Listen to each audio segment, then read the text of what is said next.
আমরা আমাদের আদর্শ দিয়ে মোকাবেলা করব, আমরা আমাদের কাজ দিয়ে মোকাবেলা করব। আমরা হত্যার বদলে হত্যা না, সন্ত্রাসের বদলে সন্ত্রাস নয়।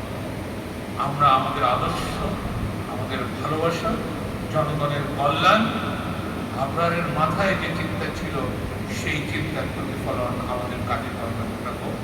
এর থেকে আর আমার কাছে আর বলার কিছু নেই। আমরা আমাদের এই দোয়ার মাহফিল ছাড়াও আপনাদের জন্য আমরা সুযোগ পেলে ইন্ডিভিজুয়ালি আমরা দোয়া করব। আমরা আমাদের চেতনার প্রেরণা এই প্রত্যাশা রেখে আজকের এই দোয়া মাহফিলে